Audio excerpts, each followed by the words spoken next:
Muito bem, galera ligada aqui no Proseando nas Gerais, dois jornalistas conversando, com certeza 1h da manhã ia ser pouco para a gente terminar o programa, mas já é o último bloco e Cássio Xavier vai contar agora para a gente como foi seduzido ou como seduziu a grande musa, que diz que por trás de um grande homem sempre tem uma grande mulher, essa aqui é do lado, coordena e segura ali a rédea curta. Como é que foi? Dona Cida, né? A gente completou esse ano 25 anos de casados. Bodas, né? de prata. Já foi bacana. Casamos de novo, né? Porque tivemos uma missa bacana lá no Sintra, lá com o padre, lá foi legal. Então, minha mãe brinca, diz que quando eu era criança, que segundo ela, minha primeira palavra foi casar. Eu já queria casar desde cedo. Segundo minha mãe brinca, fala que eu já... Enfim, acho que era uma vocação já também, né? Mas conheci Cida, né? Eu conheci, namorei com ela desde os meus 17, né? 17 anos, casei... 4, 5 anos depois eu casei, em 93, e foi maravilhoso, né? Temos 3 filhos aí criados, né? A turma dão muito orgulho pra gente, a Fernanda, o Caio e o Rafael, né? É muito gostoso, essa coisa de família é maravilhoso, é muito bom. Como é que é o pai Cássio? Se for como gerente de jornalismo da Inter TV, meu amigo... Fernandinha está sofrendo, não, Caio, segura a onda. Nada. Lá é Dona Cida que fica mais firme, né? De fato, a gente tem essa coisa da mulher ao lado mesmo, ela é fantástica, né? Uma pessoa maravilhosa, e aí fica fácil conduzir e conseguir realizar muita coisa, porque acaba que ela me ajuda bastante. E olha que ela é empresária também, né? Trabalha no ramo de confecção. A gente tem uma confecção há mais de 20 anos, né? Enfim, é maravilhosa. Mas, assim, a relação com os filhos é uma relação de muita amizade, de conversa. A Fernanda, por exemplo, a gente chega a discutir bastante, briga um monte por posições da literatura, por posições artísticas, por posições políticas, às vezes, também. A Fernanda é mais parecida comigo, né? Então, ela tem muito esse lado voltado para a literatura, para as letras, Tem. Minha filha é uma artista, né? Assim, ela acaba lidando faz cinema, literatura, mestrado, né? O mesmo mestrado que eu fiz em letras, né? Em literatura, estudo aqui do programa de pós-graduação em estudos literários da Unimontes. Então, eu fiz esse mestrado e a Fernanda, por feliz coincidência, também fez esse mestrado lá sobre a orientação do professor Elcio Lucas, né? E também, na mesma linha que eu trabalhava, de semiótica, né? Ela, não a semiótica em si, mas alguns conceitos importantes da literariedade, ela pegou e trabalha, hoje está trabalhando em Araçuaí, dando aula lá no Instituto Federal, né? E está feliz lá, está bem bacana. Aí o Caio está em Januária, fazendo análise e desenvolvimento de sistemas, né? Ele é mais tímido, então ele é meio mais introvertido. Essa geração TI, né, de tecnologia da informação, mas o Caio também está, se Deus abençoar, esse ano terminando também o curso dele.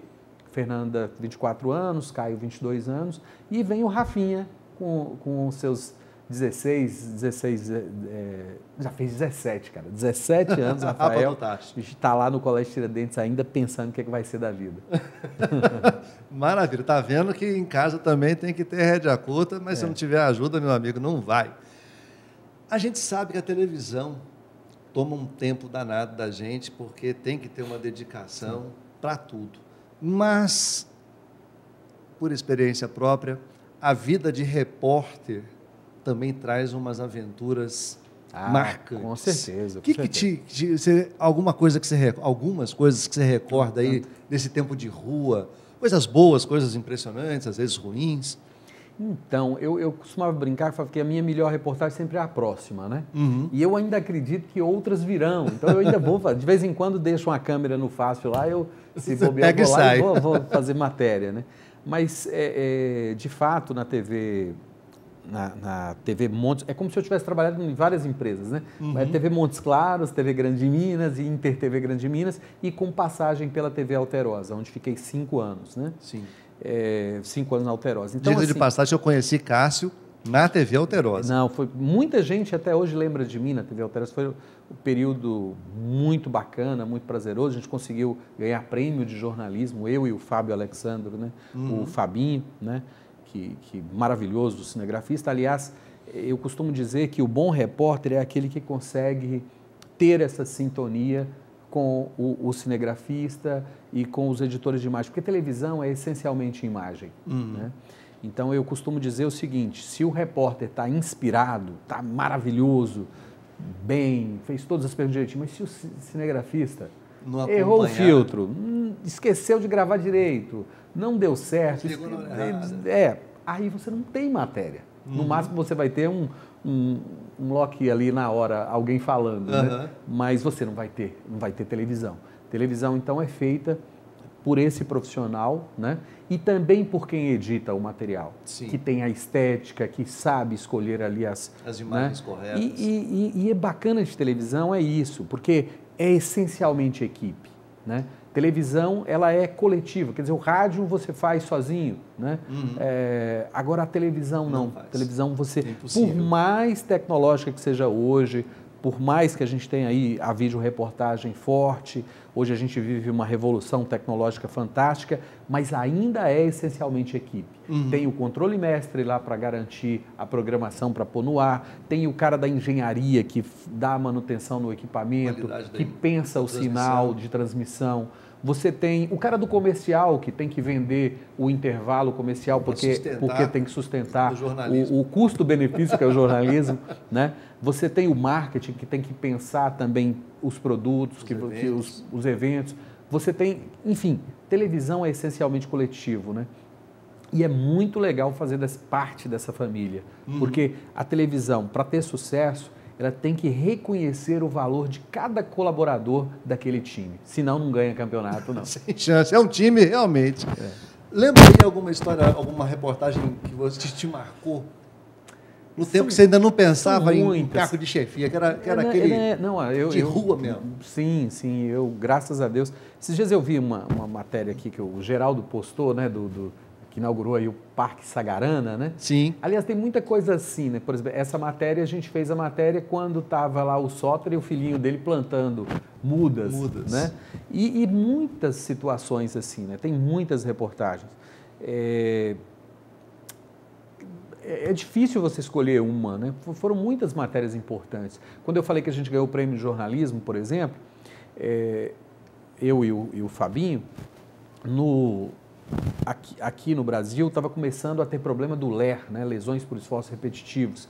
E a gente conseguiu. O primeiro caso de LER foi aqui em Montes Claros, uma moça perdeu um dedo, né? E depois ela estava lá em Uberlândia e eu e o Fabinho fizemos essa reportagem mostrando os problemas das doenças por esforços repetitivos e conseguimos, na época, uma premiação importante nesse sentido. Eu acho que qualquer tema que você falar, qualquer cidade, qualquer zona rural, eu acho que eu fui. Né? O Norte de Minas está na sua palma na mão. Vale de Jequitinhonha e Norte de Minas, a gente vivenciou muito. Então, por exemplo, na área do esporte, né, a gente fez matérias maravilhosas. Cruzeiro, campeão. Eu sou atleticano e sempre fiz matérias para o Cruzeiro. Né? Então, assim, fiz matérias do Cruzeiro campeão. Quando chega em Belo Horizonte, eu estava em BH cobrindo a chegada do Cruzeiro, que tinha ganhado em cima do Palmeiras. Já quando o Atlético participou da Comembol, o Atlético e América de Cali, aí eu fui repórter do América de Cali. Né? Mas assim, sempre do outro lado. Sempre foi do contra, né? Mas a experiência de transmitir o vôlei, né, de participar. Aqui em Montes Claros, quando a InterTV teve uma experiência, TV Montes Claros, na época de transmitir a Copa de Futsal, um evento maravilhoso, fantástico, reunia grandes atletas em várias categorias, e a gente teve a oportunidade de transmitir no ginásio poliesportivo a primeira transmissão de Montes Claros de um evento, e na época o Jaime Júnior foi o narrador, ele era profissional nosso aqui também, eu fui repórter de pista, e o Luiz Gonzaga Neto também, o Gezin era o comentarista, né, para falar de futsal, E muita coisa boa, assim. Muitas reportagens, eu não sei nem falar qual certinha, não. E tem muitas, de fato, engraçadas, tem muitas importantes, sim, relevantes, porque eu difíceis. Você lembra alguma, assim, mais que te machucou? Porque se pensar muitas. A dias de hoje, esse incêndio lá na creche, nossa, derrubou muita gente. Essa foi uma cobertura que eu digo, com certeza a cobertura, aí eu já estava liderando a equipe junto com a turma, né? Mas o trabalho pesado, difícil, e aí você vê o que eu falei de família e de jornalismo, né? A entrega, com sensibilidade, com respeito, porque não é ali viver, fazer shownarlismo, não é isso. É você contar aquelas histórias para fazer diferença, para que algo aconteça naquela comunidade, para que aquelas crianças tenham histórias e vivam novas histórias no futuro, para as famílias terem força para superar aquele trauma, né? Então eu acho que jornalismo é isso, a gente existe para servir, a gente existe para ajudar, para colaborar, para sermos relevantes, né? E foram muitas as matérias que eu já tive a oportunidade de fazer junto com meus colegas cinegrafistas, editores, produtores, né? Muitas que eu acabei aparecendo o Cássio Xavier, mas que tem um time por trás, mas sempre com essa sensibilidade de fazer diferente, de ser útil, de ajudar a transformar aquela realidade. São as matérias que dão mais alegria, né? As que você olha e fala, caramba, eu ajudei, eu participei, eu estava lá, né? E não questões de saúde, uma triste, por exemplo, você falou aí, eu lembrei de uma, que inclusive pesou para na ocasião eu mudar de emissora. Eu já fiz muito Aqui Agora, participei do Aqui Agora, né? E uma matéria do Aqui Agora, na época em Diamantina, essa matéria, tinha um pai que ele e a esposa, por causa de uma extrema pobreza, só para você entender, eu fui para lá porque um pai tinha tentado matar a própria filha, uma criancinha de faca e tal, e aí esse pai se arrepende do crime na hora que ele estava cortando os pulsos da filhinha pequena, não me recordo, 3, 4 anos, e ele mesmo leva a filha até o hospital apavorado porque bateu o arrependimento, e aí lá ele foi preso e a criança, graças a Deus, conseguiu sobreviver, né? Mas ao entrevistar esse pai, então, quando você vê determinadas matérias que você pensa, é um monstro, só que tem histórias por trás, tem ser humano ali. Por que ele fez aquilo? Então, eu sempre quis saber isso, entender o porquê. E ao entender o porquê, eles, por extrema pobreza, eles se casaram e não conseguiam ficar na mesma casa porque ele não tinha condições de alimentar a esposa, da filha, vendo filhos passando necessidade. E o que ele pensou na cabeça dele?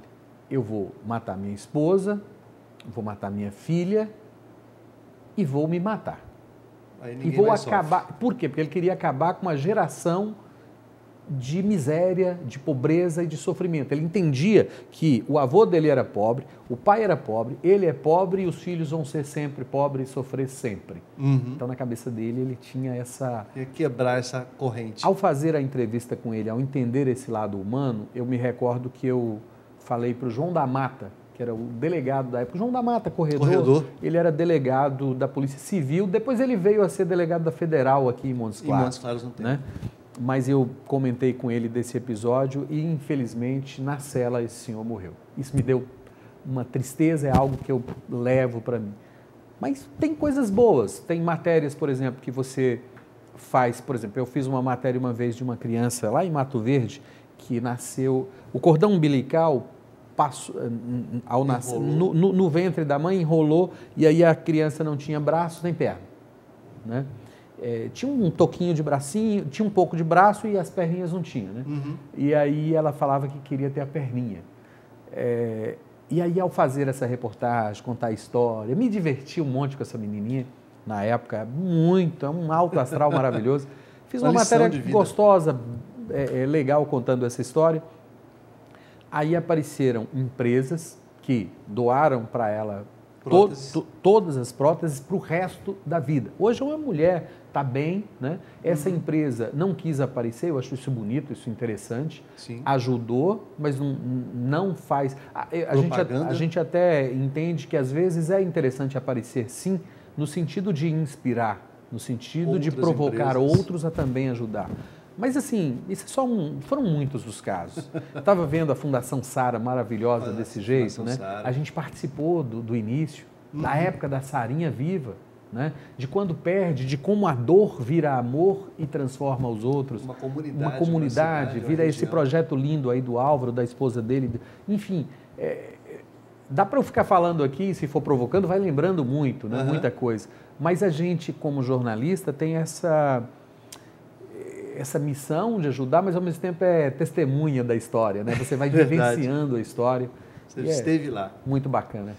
A gente já está encaminhando para o final, mas então, eu queria ir para esse final com um assunto mais futurístico. A transformação da televisão, graças ao advento da internet, não agora mais como instrumento auxiliar, mas quase como uma concorrente e uma adaptação que agora a televisão tem que ir para a internet. Sim, sim. É interessante porque a comunicação ao longo da história sempre teve essa coisa do fim da história, né? Você tem ali o impresso, quando nasce o rádio, você fala o impresso agora morreu, né? Aí quando vem a televisão, fala agora o rádio morreu. E na verdade não é que algo substitui o outro, mas há uma evolução natural, né? Então, eu vejo hoje a chegada da web como uma convergência natural das mídias, né? E os profissionais precisam também fazer essa evolução. Quando a gente fala de equipamentos, da modernidade da tecnologia, que você tem que sair do analógico para o digital, profissionalmente também temos de sair. Também profissionalmente temos que acordar para essa realidade nova, essa realidade digital. Então a gente tem que ser digital também nas nossas atitudes, no jeito da gente encarar a comunicação e as profissões, né? Então eu vejo hoje essa convergência, e a televisão está atenta nesse sentido, todas estão percebendo que o celular hoje faz parte. Quando a gente observa a internet das coisas, a TV touch, câmeras que conseguem ter uma qualidade quase próxima ao olhar humano. Agora, na Copa do Mundo, a gente viu a TV belga fazendo uma entrevista com me fugiu agora qual foi o jogador belga, foi o...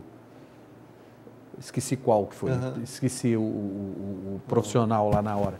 Mas ele foi entrevistado lá na Bélgica como um holograma. Era aqui o entrevistador e o jogador aí sentado, entrevistando, sendo que ele estava na Rússia e parecia presente no num holograma. Então, a gente, a revolução, o turbilhão de coisas está tão rápido, tão veloz, que eu nem sei como é que vai ser a televisão daqui a 5 anos, né?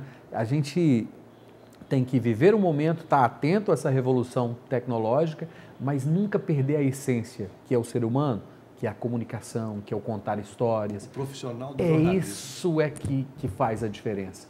Então, eu me lembro do Fantástico, tinha uma apresentadora virtual, chamava Eva Byte. Lá atrás, a Eva Byte e tal. Hoje, a Eva Byte vai vindo. Então, só que não tem aquela coisa do ao vivo, do vivo, né? Então, essa inteligência artificial, essa automação, ela chega, ela é viva, ela é forte. Mas, ao mesmo tempo, a gente tem que saber lidar com isso, porque nada substitui o talento, nada substitui também o ser humano atento a essa revolução. É o que eu gosto de falar, às vezes, para mim mesmo, não sei se você concorda com isso, mas, na verdade, é o jornalista que faz o jornal, a televisão acontecer. Se ele consegue transmitir, aquilo vem bem. Sim. Não é simplesmente você mostrar um papel e está aqui a notícia, você tem que saber passar. Sim, exatamente. E hoje o conteúdo está sem conteúdo é que não tem salvação. Se não tiver conteúdo, não tem salvação, aí não funciona. Mas você hoje consegue fazer uma estética diferenciada. O próprio telespectador hoje, o ouvinte, enfim, todo mundo que está vivendo essa velocidade, as notícias. Você chega na hora do jornal para dar uma notícia, o cara já viu, já circulou no WhatsApp, já postou lá no Instagram, no Face, as redes sociais já contaram, mas ainda querem ver para chancelar. Ah, não, passou na televisão, é aquilo mesmo. Fulano disso. É aquilo lá. Então, ainda tem isso. Agora, e as boas histórias? Que tem aí pra caramba para serem contadas. E as análises, e o acompanhamento da rotina política, econômica, social. Que não estão lá no WhatsApp. Até estão, mas ainda demais fake news, onde verdades e mentiras se misturam. Né? Então, essa credibilidade é que a rede social ainda é contaminada. Então, o cara que consegue fazer rede social com verdade, com fatos, logo ele vai conquistando seguidores e gente que acredita nele, ele vai circular. Agora, a rede social vai lá, pega um recorte da fala dele, tira de contexto, conta outra história e vai bagunçando e vai minando. Então, esse universo de fake news é o que ainda, porque já do jeito que tem a revolução tecnológica aí, igual eu disse, que muda a cada instante, já vai conseguir separar joio do trigo, separar quem faz a comunicação verdadeira, mesmo nas redes sociais, e quem está ali para manipular, quem está ali para... Falam muito de manipulação, mas a manipulação nas redes sociais ela é violenta, é demais. Absurda, né? E em tempos de eleições, igual a gente vai viver agora, ainda mais. Mais cuidado ainda. Mais cuidado ainda. E aí é onde a gente tem que ter muita responsabilidade. A gente que trabalha com notícia, mais responsabilidade ainda. Pessoal, nós estamos terminando aqui essa nossa prosa boa e eu vou deixar abertas nossas câmeras e microfones para uma mensagem final aí para os nossos telespectadores do Proseando nas Gerais. Olha, foi super gostoso prosear nas Gerais. É igual você disse, a gente poderia falar muito, porque jornalista sai dois jornalistas conversando, a gente conversa um monte. Peço perdão aí se falei alguma bobagem, porque a gente sai falando, né? Mas sempre um prazer grande e deixo aqui o meu abraço aí para quem está curtindo, quem está assistindo aí ao Proseando nas Gerais, Proseando nas Gerais, ou nos Gerais, como diria o Joba também. Mas, assim, um carinho muito grande, sempre gostoso falar de Montes Claros, sempre importante falar de família, sempre valioso falar de amizades e do que somos. A gente é uma soma dos muitos Cássios, né? Então, esse Cássio lá, cobrador, esse Cássio policial militar, esse Cássio professor, esse Cássio família e torcedor do Atlético, católico, enfim, esse Cássio é o que faz o que as pessoas veem, mas a gente busca também essa essência, nunca perder essa essência. Nós somos muitos, mas sempre com autenticidade, com identidade norte-mineira, com essa identidade forte. Obrigado, Denis, pela oportunidade. Nós é que agradecemos, foi um grande prazer te receber aqui. Obrigado por você estar aí acompanhando a gente até agora. Um grande abraço. Quinta-feira que vem, a gente está de volta. Até lá. Valeu.